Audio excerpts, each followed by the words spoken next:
there war coming between Israel and Egypt? Israelis want blood everywhere, basically. In Egypt, in Syria, in Palestine, in Lebanon, in Iran. And the Egyptian regime is an agent to the United States. This is a fact. The Chinese would utilize any opportunity to collect data, open bridges, get to know the Egyptians a little bit more. All the regimes in the Middle East, almost without any exception, are under the American umbrella, period. And any leader that basically tries to move towards China can get assassinated.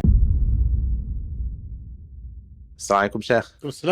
How's it going? Good, alhamdulillah. We got an exciting episode today, Yes, inshallah. definitely. So, crazy developments, right? China and Egypt, they launched wide-scale military exercises, joint military exercises, not far off the Israeli border. Yeah. And then even the Egyptian military announced that we're going to be on high alert now in the situation, and military maritime drills with the Russians in the Mediterranean Sea. So is Egypt looking to start a war with Israel, or are they pivoting away from America into the hands of China? Yeah, too many questions, mashallah. So I guess I would say, look, Egypt, I mean, the Israelis have said it very clearly that there's three countries that are a threat to Israel, right? Number one is Turkey, and number two is Iran, number three is Egypt. We have to take this seriously. This is serious. This is actually coming from a military intelligence personnel, so they would assess the risks from a long-term perspective. Now, the regime in Egypt does not threaten Israel. And to be honest, basically also the regime in Iran does not threaten Israel. And for the time being, Turkey is not a real threat for Israel, at least not a direct threat. They are an indirect threat within the Syrian areas. So going back to Egypt, from an Egyptian perspective, the Chinese came in and it seems basically they either sold them or they're discussing a deal about selling them the J-10 fighter jets. Those fighter jets are basically a bit more lighter, multi-role jets, 4 gen. They say it's 4.5. It's really I would say it's still 4 gen. They're comparable to the F-16. Not necessarily quite as able, but comparable to the F-16s. And the question is basically now, what's happening? Is this preparation for war? As you said, the Egyptian army announced that they are in heightened alert. They moved some assets into the Sinai desert. They also have done some drills with the Russians, naval drills. Part of it had basically some, air defense and so forth. So what is all this? Is there a war coming between Israel and Egypt? Is there a war coming between the United States and Egypt? Who would basically have... This is the only thing, really. And my assessment is the following. My assessment is actually all this is a hoax. All this is basically a scam. The real deal is that the United States, which is in support of the Egyptian government and the Egyptian military junta, and the Egyptian military tyranny that's ruling Egypt, they fear a real coup. Again, we've said it multiple times. The Egyptian people are boiling from what's happening, and the Egyptian army, at the end of the day, they're the army is from the people. So the Egyptian society in general is boiling, and that means basically the Sisi regime is under lots of pressure and threat. So how do they basically, counter that? They counter it by basically, showing off as if they are pro-Palestinian, they are going to be fighting the Israelis and blah, blah, blah, just for the Egyptians to settle down. And I think this is really it. There's no war that's happening now with Israel. The Israelis trust the Egyptian regime. The Egyptian regime trusts the Israelis. They are in sync. The United States is happy with the Egyptians as they are. And if there is some friction between the Israelis and the Egyptian regime, is that the Israelis want Sisi to open the borders and let the Gazans and the Palestinians from Gaza to go into Egypt. This is where the Egyptian regime says no. And it's not really the Egyptian regimes, I think, call this more the United States. The United States have said no. We mentioned this many times. Okay? So that's one. This is what I believe is more likely. Okay, so let's say this is more likely. So then in this case, with this more likely case, then the U.S. is giving $1.5 billion in aid and all this money to Egypt, but then this is not being used against the U.S. This is being used to keep Egypt stable and cool things down. That's really the main point, right? Yeah, definitely, because see, the United States is in support of this regime, fully in support of this regime. That's why they give them money. And nobody's going to give somebody like, billions of dollars every year just because they're like, no, they are in full in sync. And the Egyptian regime is an agent to the United States. This is a fact. Okay, this is not even up for debate. We don't debate this. This is real politics.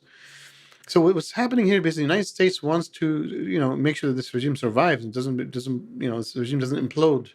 So they told the Egyptians, look, nobody's going to believe it if we're going to support you against Israel because, American foreign policy is 100% support of Israel. That's 100%. It is. This is true. So that's why they said, look, go work with the Russians and the Chinese, make it look as if basically now you're moving away from us. So you're the middle ranked generals, feel that there's some moves that the Egyptian regime is actually serious about. There's threats from Israel, and we're going to stand up, and nobody's going to like mess with us, and we're going to stand up for the Palestinians as much as we can. It's all a joke. It's a hoax. So this is what I believe is more likely. What's the other option? The other options are two. Is basically either the United States wants to create some threat towards Israel, towards Netanyahu specifically, by opening a regional war, a limited regional war. Again, very very unlikely, but it's there. The second thing is that the Israelis, Netanyahu wants to open a war with Egypt, right? And the Egyptians are like, yo, these guys are serious, and China's crazy, so we need to go and like protect ourselves, and again, this is also unlikely, okay, but there's still an option. Again, like the secrets behind the scene discussions and what's happening that we don't know could prove us wrong. But these are possibilities. But again, the most likely is that this is a hoax. This is just for public consumption. This is for, and this is just to signal that look, the Egyptian regime is actually serious. They're trying their best. We can't really beat the Israelis, but we're gonna take our, we're gonna do whatever we can to just like, that's it. Really, that's what it is. There's nothing more than that. I don't believe, at least right now, my assessment after analyzing all the data and the news, that this is the case. So then, interesting. Speaking about the news, right? It's if you look at the news that are reporting on these drills, it's a lot of it. You don't see it really represented in the American media, No, the Western media. almost none of them. And why is that? Like, if they're trying to play up the threat, wouldn't they be like themselves be reporting on this threat? No, but again, I mean, I guess maybe the American media, it's maybe part of the game. That's why basically it was only reported in high-profile Chinese newspapers and Russian media outlets. So again, this could be because again, it's part of the signal. Look, even the Americans are trying to downplay this, blah blah. We're not in sync. That's why this even proves that there's a hoax. You see what I'm saying? If the Americans wanted to threaten Benjamin Netanyahu, the American media could have covered this and played it big. And if the Israelis wanted to beat up Egypt again against the American will, they would have done the same thing.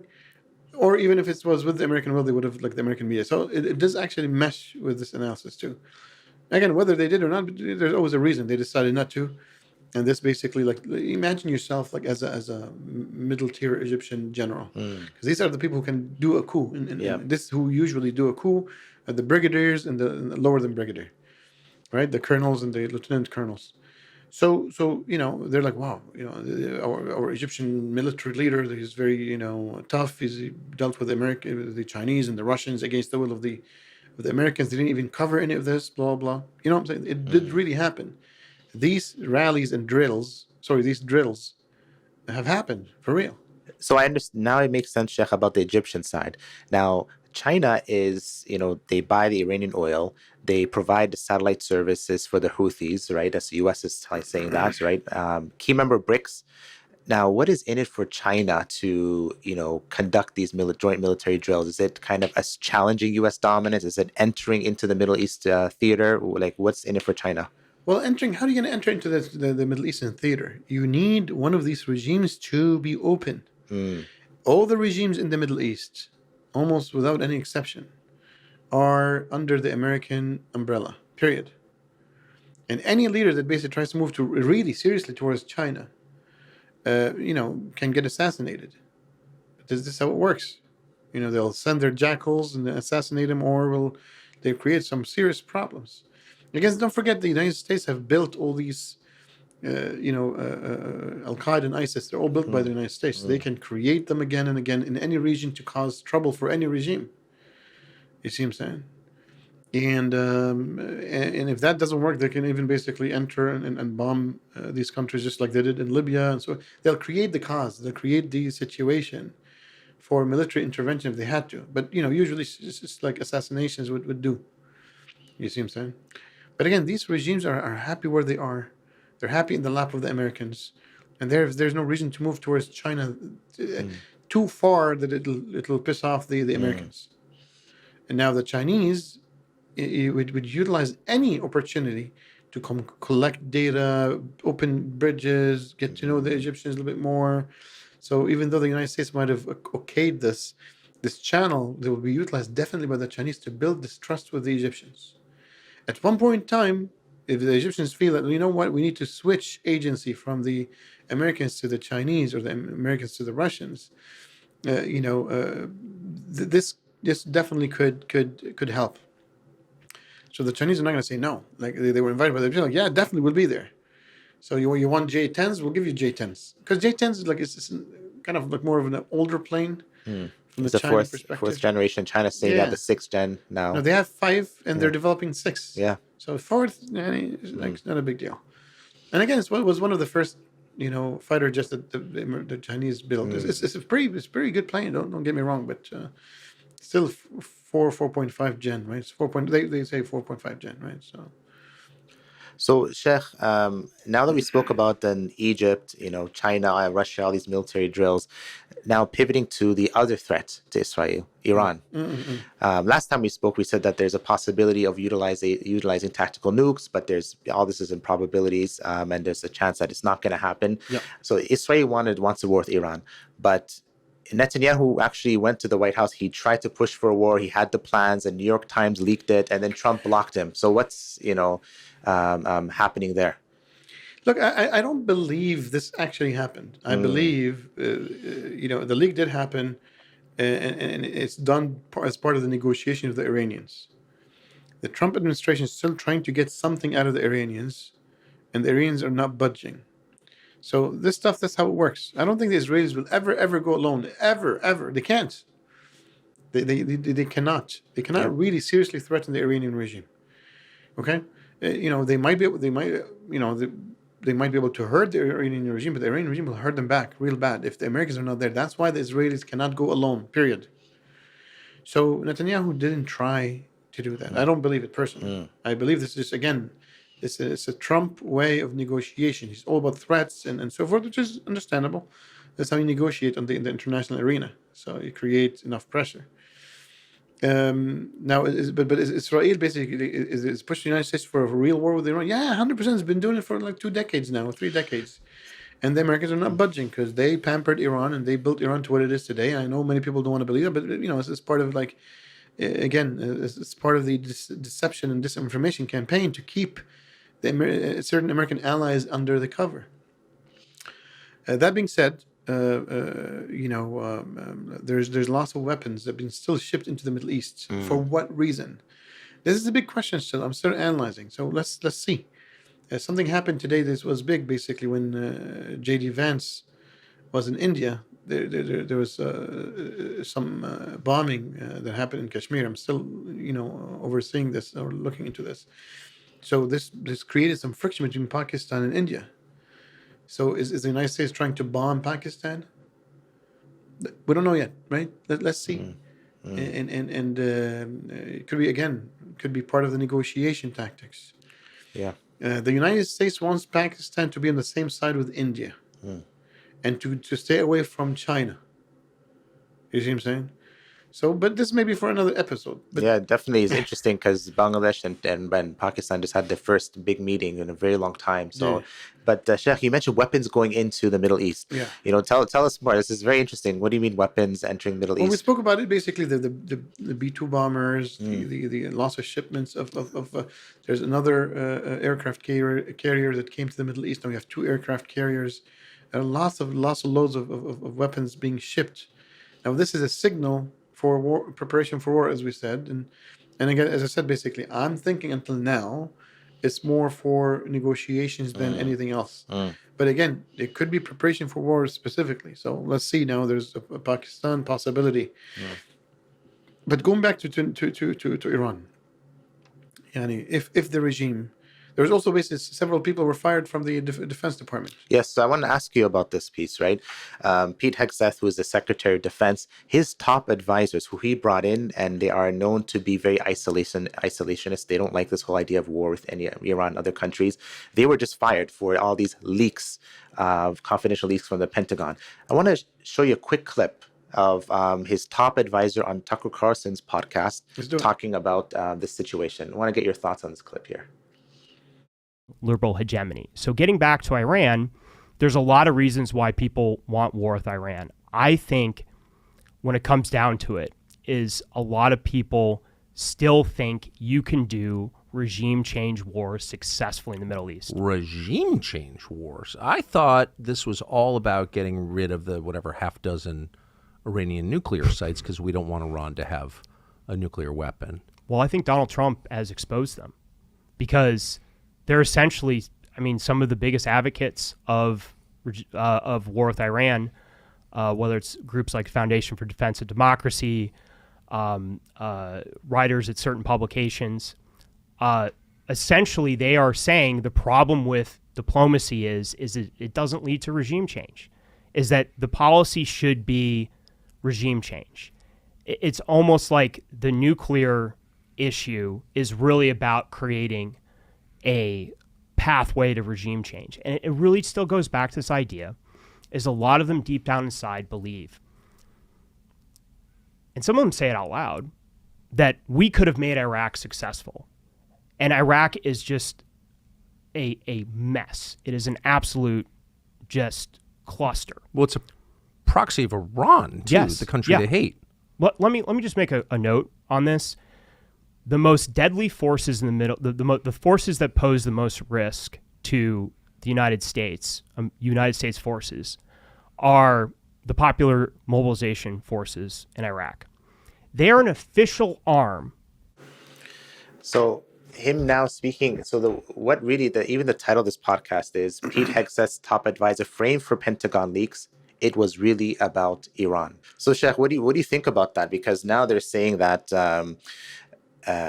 For him, he was removed not really about these leaks from the Pentagon. He was framed, but it's really about him and his group of people from his advisory, them being the supporters of Pete Hegseth, were removed from the Pentagon because they were anti-Iran war. Look, the question is basically, let's understand interest. Yeah. Like with politics, we need to track money and interest. What is the interest of the United States in removing this regime, right? Like, why? People need to understand that the United States have built the Khomeini Iranian regime. They built it. This Islamic revolution was done with the support of the CIA. So right now, and look, understandably, we need to understand that basically agents, they have a lifetime. So when they get expired, you just get rid of them. This is exactly what any regime on earth, since the beginning of humanity, would do to any proxy regime. When their services are done, they just throw it away. The question is basically, is the services done by Iran to the United States, is it done? They could be. We spoke about it before in multiple, maybe at least one or two episodes when we were discussing that the Americans want a different region. They want to redraw the Middle East, and they don't want any of this, like all this Islamic revolutionary blah, blah, blah. They just want secular regimes and have stability. You see what I'm saying? Even in Syria, they got this, like, this ex-Al-Qaeda guy, and then they positioned him. Literally, they gave him a rebranding. The American media, CNN, gave him a rebranding. The Western media gave him a rebranding. He's a cool guy now. What the heck is that? You see what I'm saying? So there could be part of the American strategy is to get rid of this whole theocracy in Iran. Yes, definitely. Would they do a full war to get rid of it? I don't know. I think that would basically be disastrous for the Americans, for the region, for whatever. But look, I mean, there's lots of Zionists calling for this for decades, and maybe the Americans said, "Look, we need to get rid of it anyway. Let's just go smack them somehow." And maybe they're again. Do they necessarily going to use these weapons to do? Maybe it's all about signaling. Maybe they're signaling towards certain generals in Iran that if you don't take out this regime, we're going to come get you with our weapons. Would they go for war for real? To do regime changes, it's going to be hard. First of all, Iran is not like Iraq. The regime in Iran is way more sophisticated. And what made Iraq easy to smash is the separation between the leadership, which was a tyrannical, murderous. Saddam Hussein was a tyrannical, murderous regime, and the people. In Iran, a good majority, a good portion, I don't say majority, good portion of the country is in support of their regime. Good Yes. portion. Yep. Not say majority, I don't say majority actually, but good portion. The army has a doctrine. So it's hard to do with Iran what they did to Saddam Hussein. Saddam Hussein was easy, was flimsy. The regime was flimsy. His own military basically kind of just, got smashed within hours. Why? Yeah. Because they didn't Yeah. want to go fight for this man.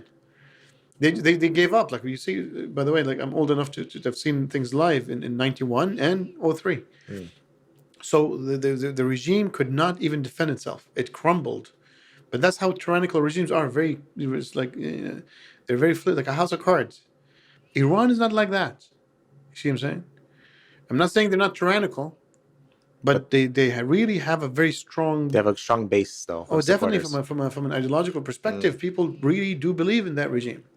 From the masses to the armies to the different departments, are they infiltrated? Yes, but still, basically, it's not going to be a walk in the park. And to be honest, if the Americans do that, this will be a beautiful game for the Russians and the Chinese to like support Iran as much as they want.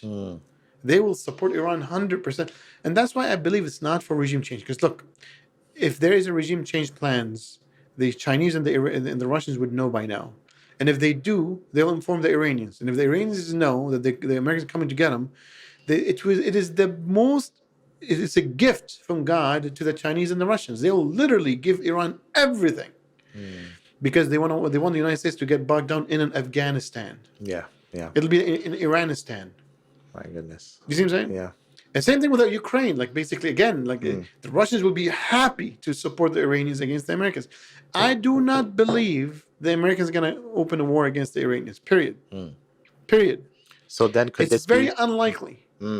So then, what could explain this? Because another thing that's been happening right now is the talks. The U.S. has done 2 talks, right? One in Oman with Iran, and then one with in Rome with Iran. And then recently they're just hitting them with sanctions out of nowhere, and Iran's like, "What the heck are you doing?" Right now, this thing's happening. Could this be a pressure tactic for the U.S. to get what they want in the negotiation, additional lever, or what is this whole Look, thing? what I'm trying to tell you. Look, at the end of the day, if the Americans want regime change, what would happen is the following: they would basically already have lots of contacts on the ground. Okay. So they might basically target specific units that would like the National Guard, the Revolutionary Guard. Yeah, Revolutionary Guard. Certain Revolutionary Guard RGC. units, but like whatever basically does not move with them. Yes. Okay, because they don't want to end up in a civil war. So they might have their men, their generals in the Iranian army that will always walk with them, say, "Look, we just need to remove the clergies." Yeah. The clergy has certain units that are fully in support of them. The Americans can come in and just like do surgical strikes to smash those. You see what I'm saying? Again, it's that's the game of politics and intelligence and again timing, lots of timing.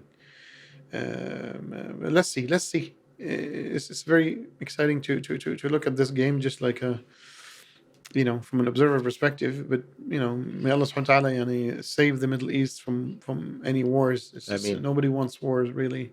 I mean, Because it devastates everybody. yes. And speaking of now the opposite of war, talks. Yeah. Right. Which one? There's the Saudi-Iranian ones? Yeah, so both. So there's the U.S.-Iranian talks, two have already have occurred, and the third one now. I think the scientists are going to be speaking to each other to figure out how to make this happen. From the U.S. From the nuclear perspective. Yes, from the nuclear perspective. And then speaking of also nuclear, the U.S. Energy Secretary, Chris Wright, he told reporters in the Saudi capital Riyadh just last week that the United States and Saudi Arabia will sign an agreement to cooperate over the kingdom's ambitions to develop a civil nuclear industry. Yes. So what does all this mean for the Middle East? Okay, so look, that's why the Saudis were the biggest people that were pushing for denuclearization of Iran. Okay, but there is one gain for keeping some nuclear for Iran. That's the civil. They can ask for a civil nuclear. Yeah. To get the civil nuclear technology, look, if Iranians have it, we need to have it. This is what this is what bin Salman have said, right? Yes. So that's why That's why maybe the scientists are coming in and say, look, let's just make sure that basically we can actually prove on the ground that the nuclear power or the nuclear energy, the nuclear projects in Iran are only for civil needs, and the Saudis can say, well, we need the same thing, and the Americans are happy to do that, right? There's no problem with that. And the Israelis are not going to be happy with either. But another thing is the Saudis, who are in full sync with the Americans, when they went to visit Iran, this was signaling to Netanyahu. And even basically the Saudis said, like, we are, brothers, we are this, we're that, Very we're positive allies together to make the region stable. That statement by the Saudis during the meeting is a statement to Netanyahu and the Israelis.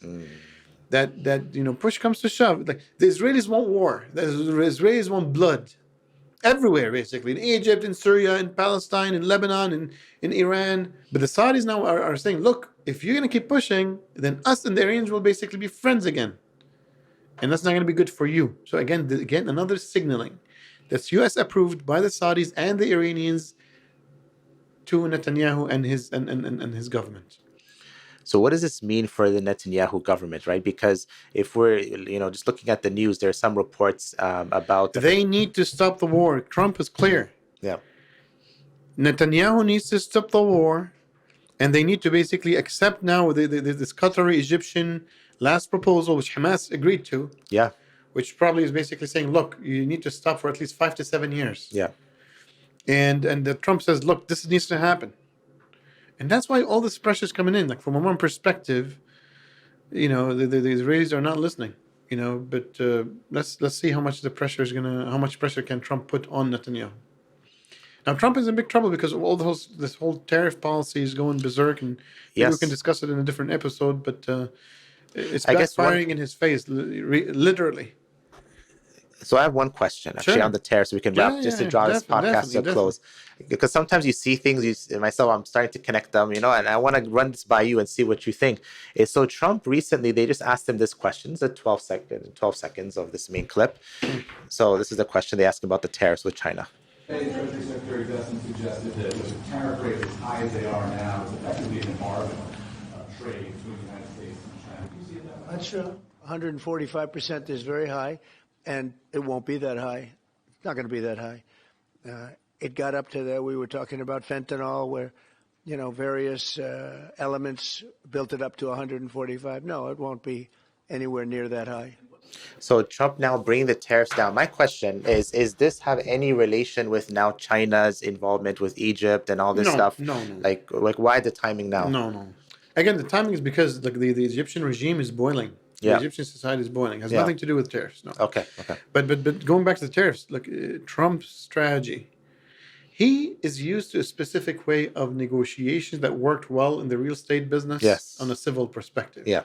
He's coming using the same thing at an international level when the United States is not as strong as he thinks. And that backfired real bad. The United States right now, on a political level, is, I would say, it's one of its lowest points in recent history. It's literally in its recent history. The United States have never been as weak as it is today. He's now begging, the Chinese president to actually come and sit with him. Maybe a little bit exaggerated, but it backfired. Right now, he's putting things down, and it's just like, look, let's negotiate, and it hurt all the corporations and the multinationals in America and everywhere else, and people are screaming, and things went out of control. It was, I would say, this is one of the biggest miscalculations, not just by Trump, by any U.S. president for a while now. So Trump has miscalculated. Netanyahu is being pressured, and so we just got to keep an eye on what's happening. The Egyptian-Chinese thing is a hoax. Yeah, there you go. So Jazakallah khairan, Sheikh. Appreciate it, all the time as you give us. And again, guys, stay up to date with i3 Pulse. Like, comment, share, subscribe. We're going to discuss all the things that are happening and then let you guys know what to keep up with. And put in the comments, what do you want us to talk about in the next upcoming episodes? We may speak about it. Stay tuned. Assalamu alaikum.